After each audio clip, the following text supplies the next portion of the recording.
Bom dia a todos, graça e paz em nome do nosso Senhor Jesus Cristo. Estamos aqui para falar sobre o segundo vídeo da série, que nós iniciamos do estudo sobre os evangelhos, E hoje nós vamos falar então sobre o problema dos evangelhos sinóticos. Como já foi explicado antes, sinóticos são chamados sinóticos porque são semelhantes e contém muitas semelhanças, O problema sinótico, então, ele surge da independência desses três evangelhos. Quando nós os comparamos, eles apresentam muitas semelhanças e muitas diferenças. E aí surgem perguntas, que merecem ser estudadas com muito cuidado, até que nós possamos estar totalmente seguros, de qualquer conclusão. A primeira pergunta seria: qual a explicação para tantas diferenças? A segunda pergunta seria: por que, sendo os evangelhos tão diferentes, apresentam também tantas semelhanças, como por exemplo o fato de usarem as mesmas palavras em várias passagens? A terceira pergunta seria: qual deles é o mais antigo? Qual foi escrito primeiro? A quarta pergunta, aliás, os autores conheciam o primeiro quando escreveram os seus evangelhos?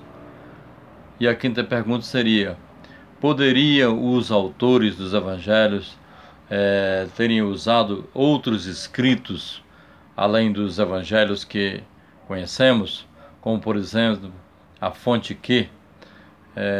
Para quem não sabe, a fonte Q, a letra Q é da palavra Kelly, que em alemão significa fonte. E nós sabemos que os autores do Evangelho usaram essas fontes, ou seja, em cada região, pessoas que tinham visto Jesus fazendo os milagres, Jesus pregando, e essas pessoas davam testemunhos, Então nós temos essa fonte aí, que é chamada fonte Q, porque não sabemos de onde veio essa fonte. Então essas são algumas das muitas perguntas que nós desejamos resposta, O que nós temos que ter é muito cuidado, com essas respostas. Às vezes nas nossas pesquisas podemos nos deparar aí com muitas respostas que podem não condizer com a verdade. Então nós temos que fundamentar essas respostas para que a gente tenha bastante segurança no nosso estudo da Bíblia. Nós vamos falar também sobre o contexto histórico, do nascimento de Jesus, Nós sabemos que a Palestina sempre foi dominada por outros impérios, E nós temos aí a Palestina, então, sobre o domínio do Império Persa. Tivemos ela também sob o domínio dos gregos, sobre a Palestina independente também, sobre os macabeus. Nós temos também o contexto aí o início da revolta dos macabeus, e depois nós temos finalmente a Palestina sob o domínio do Império Romano a partir do ano 63 a.C. A Palestina esteve sob o domínio do Império Persa do ano 536 até o ano 330 a.C., quando a Grécia venceu a Pérsia, e, portanto, a Palestina ficou sob domínio persa durante 274 anos. E quem reinava na tomada pelos gregos era um rei chamado Dario Condômeno, ou seja, o último rei persa. E ele foi derrotado por um grego chamado Alexandre Magno, ou como alguns o conhecem como Alexandre o Grande. Os gregos dominaram a Palestina então durante o ano de 330 até o ano 167 a.C. No ano 323 a.C., Alexandre o Grande morreu aos 33 anos de idade, morreu ainda jovem, E aí o seu império foi dividido entre seus 4 maiores generais, A saber, o general Seleuco, o general Ptolomeu, o general Cassandro e o general Lisímaco. né? E eles dividiram o império entre si, ficando cada um com uma parte, sendo que o Seleuco ficou com a Síria, a Ásia Menor e a Babilônia. O Ptolomeu ficou com o Egito, Cassandro ficou com a Macedônia e a Grécia, e Lisíma ficou com a Trácia.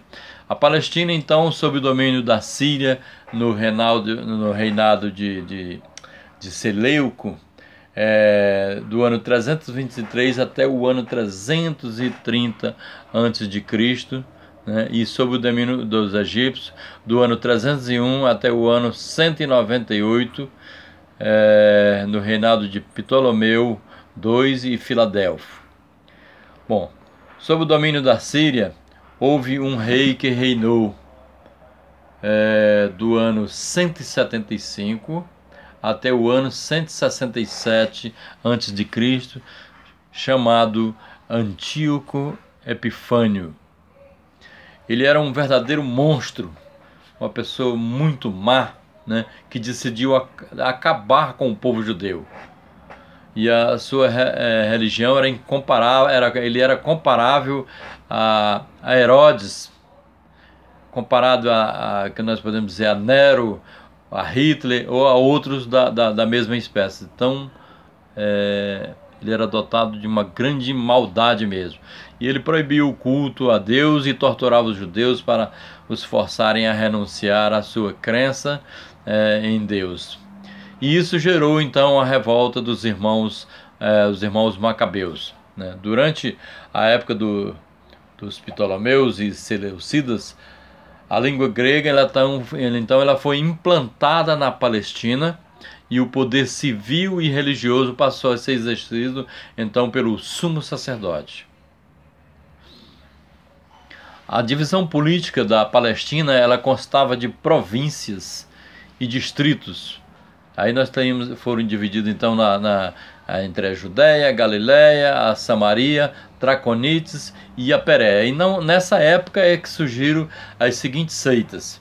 Surgiu a seita dos fariseus, né, que em hebreu quer dizer separados, né? Surgiu a seita dos saduceus, que em hebreu também quer dizer justos. Surgiram também os essênios, né, que era uma ordem monástica, né, uma irmandade que praticava o asceticismo, e eles viviam nas cercanias do Mar Morto, e essênio significa piedoso, né? Parecia uma seita oriental, né? A Palestina então ficou independente sob os Macabeus no período de 167 até o ano 63 a.C., quando então ela foi tomada pelo Império Romano.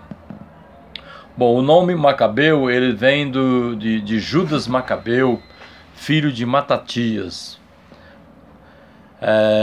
que era um sacerdote. A partir do ano 198, a Palestina passou ao controle da Síria, e no ano 175 a.C., subiu ao poder um homem muito mau, então, como eu já disse, chamado Antíoco Epifânio, que, como já falamos, ele foi excessivamente mau e rancoroso para com os judeus.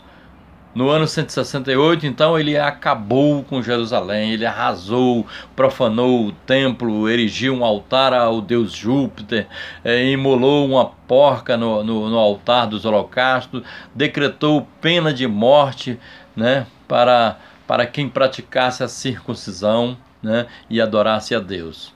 E ele destruiu também todas as cópias das escrituras sagradas, tudo que ele encontrava que se referia a Deus, ele destruía, né?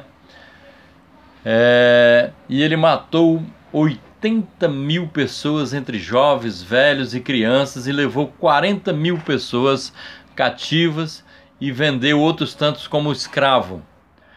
Num ataque a Jerusalém, comandado por um de seus generais, chamado Apolônio, ele massacrou toda a população, incendiou Jerusalém, né, e foi decretado como religião oficial o paganismo grego.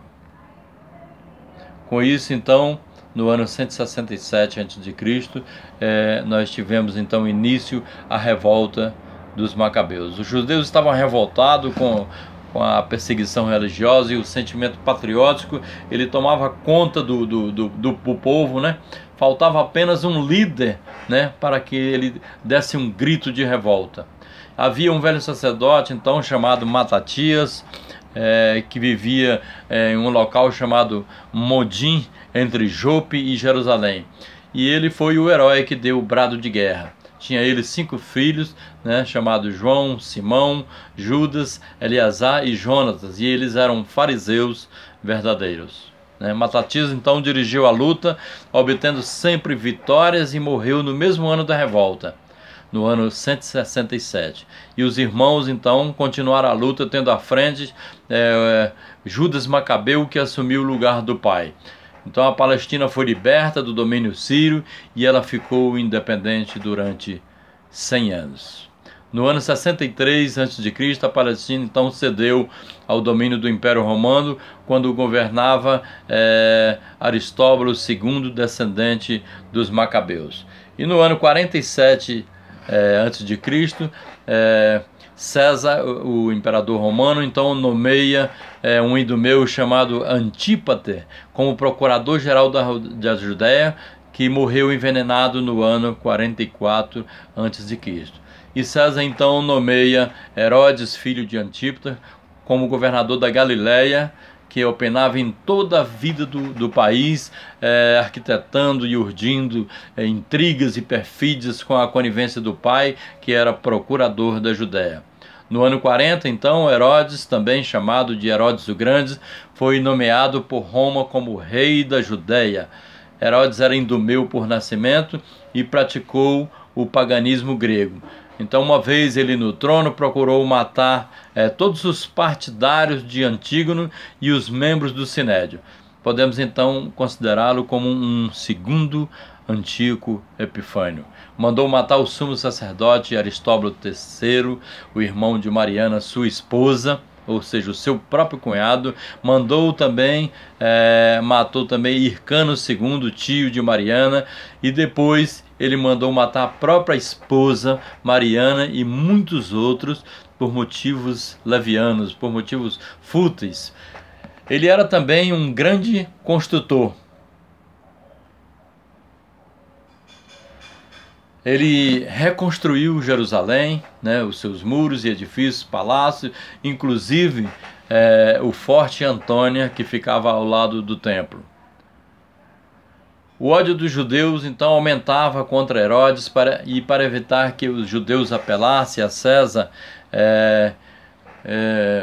Herodes então prometeu-lhes um novo templo, que foi iniciado no ano 19 a.C. e concluído somente no ano 64 depois de Cristo. E este foi o templo dos tempos de Jesus. Ele tinha 2 filhos, que estudaram em Roma, filhos de Mariana, que eram descendentes dos Macabeus. Um chamava-se Alexandre e o outro chamava-se Aristóbulo.